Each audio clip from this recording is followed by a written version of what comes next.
Bueno, hablando dentro de lo que es la filosofía educativa, vamos a retomar algunas teorías epistemológicas.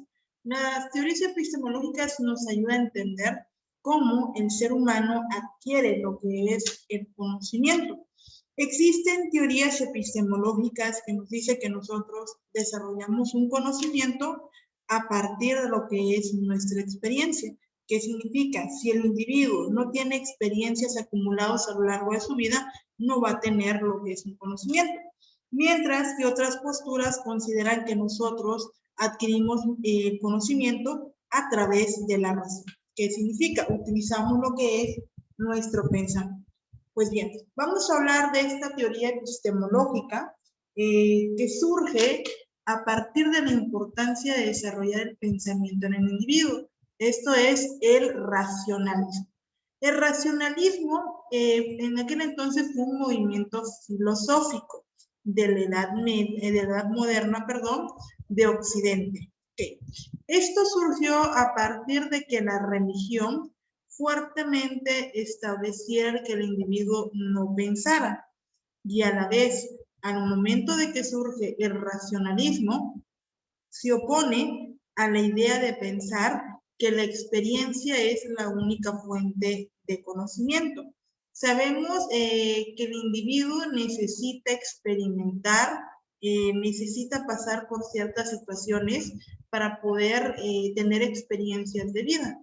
Pero el racionalismo nos dice, no todas las experiencias que nosotros atravesemos nos puede llevar a aplicar la razón.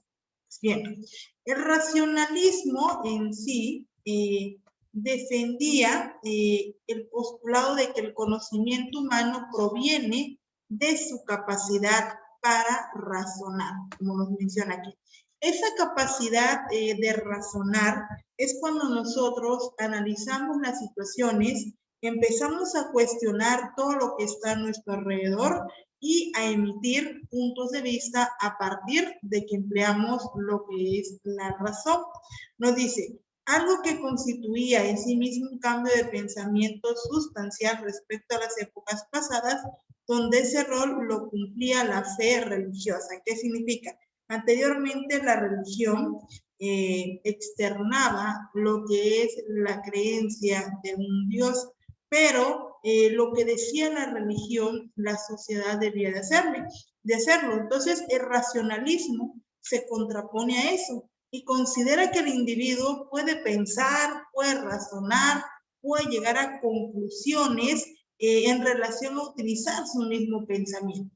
Nos dice acá, el pensador René Descartes fue el fundador del llamado racionalismo. Él era admirador de la geometría y las matemáticas, las cuales consideraba un modelo a seguir para toda forma de filosofía. Entonces, este personaje, René Descartes, se centraba en que era importante que el individuo empleara la razón para poder tener entendimiento de las cosas. Como él mismo lo dice su biografía, le gustaban mucho las matemáticas, la geometría, por lo tanto le gustaba mucho la parte de cuestionar todo lo que está a su alrededor. Y después de él aparece Emmanuel Kant, quien postula el término sapere aurea, que este significado era atrévete a valerte de tu propio entendimiento. ¿Qué nos quería decir aquí Emmanuel Kant con el tema sapere aurea? Atrévete a valerte de tu propio entendimiento. Que muchas veces estamos acostumbrados a que otras personas piensen por nosotras, cuando nosotros tenemos la capacidad de utilizar el pensamiento y crear.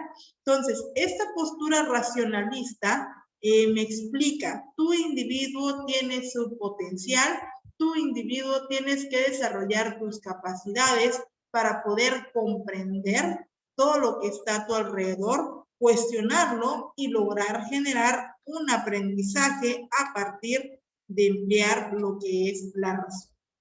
Bueno, René Descartes postuló o propuso 4 reglas para toda investigación filosófica aplicando el razonamiento. 1. Evidencias. Solo es verdadero lo que no causa dudas al pensamiento. Realmente yo digo esto y tengo evidencias de que lo que yo digo es cierto. Ese es el primer punto.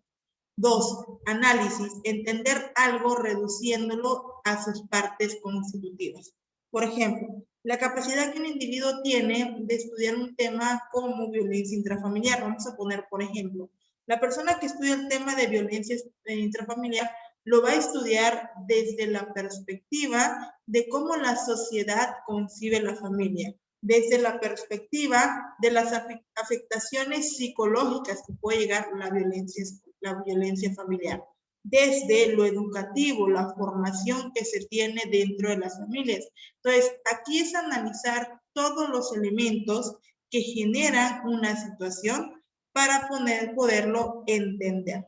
Deducción, encontrar las verdades complejas a partir de las simples conocidas. A partir de una verdad simple puedo deducir que una situación se desarrolló de tal forma. Entonces, estamos hablando de llegar a una conclusión. Comprobación, asegurarse de que lo conocido mediante la razón siga estas 4 reglas establecidas. Compruebo el conocimiento porque tengo evidencias de él, porque hubo un análisis, porque deducí y porque estoy comprobando que realmente mi razonamiento, mi fundamento es cierto. Entonces, aquí hablaba este personaje de utilizar totalmente la mente. El término racionalismo en nuestros días ha adquirido otras connotaciones, sirviendo para referir a cualquier postura filosófica que otorgue a la razón un lugar central por encima de la fe, la superstición u otras formas de pensamiento. Aquí hablamos que en esta teoría epistemológica lo que nos interesa es que el individuo utilice la razón con un fundamento para externar cuestionamientos o conclusiones a lo que uno llega. Entonces, aquí estamos hablando, atrévete a utilizar tu conocimiento empleando la razón para poder obtener verdades con fundamento. Esta es una teoría que nos invita a reflexionar. Es una teoría que en filosofía muchas veces nosotros lo tenemos que aplicar. En filosofía educativa tenemos que emplear el racionalismo al momento de interpretar las cosas o los procesos educativos y poderlos entender. Entonces, esta sería la primera teoría epistemológica, el racionalismo.